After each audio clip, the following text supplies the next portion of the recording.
Баршаңызға қайырлы күн достар. Сіздермен бүгін тез әрі оңай жасалатын салаттың рецептімен бөліскім келіп отыр. Ол үшін видеоның соңына дейін қараңыздар. Ол үшін бізге осындай екі свекла, яғни қызылша, одан кейін жүгері және майонез қажет болады.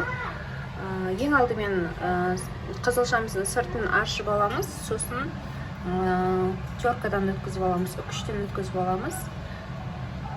Тазартып алдым. Қазір осындай үкішменде, осы үкішпен осы свекламызды өткіземін. Теркадан өткізіп алдым.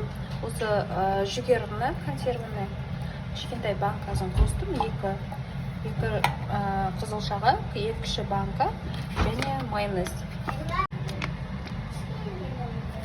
Кішкене ғана қосамыз. Майонез болмаса сметана, яғни қаймақ қосуға болады. Ары қарай жақсылап араластырамыз.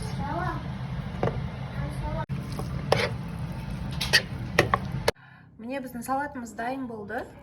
Жүгері қосып дайындаған өте дәмді болып шығады. Егер сіздерге рецепт ұнап жатса, лайк басып тіркеліп алыңыздар. Алма қосып жазсаңыздар да болады. Өте пайдалы қызылшаның бірі. Өте қыстың күні әсіресе өте сүйіп жейтін қызылшалардан салат жасап. Тез әрі оңай дайындалатын салатты міндетті түрде жасап көріңіздер. Сіздермен болған мен Жанар. Ас болсын, тіркеліп алуды ұмытпаңыздар.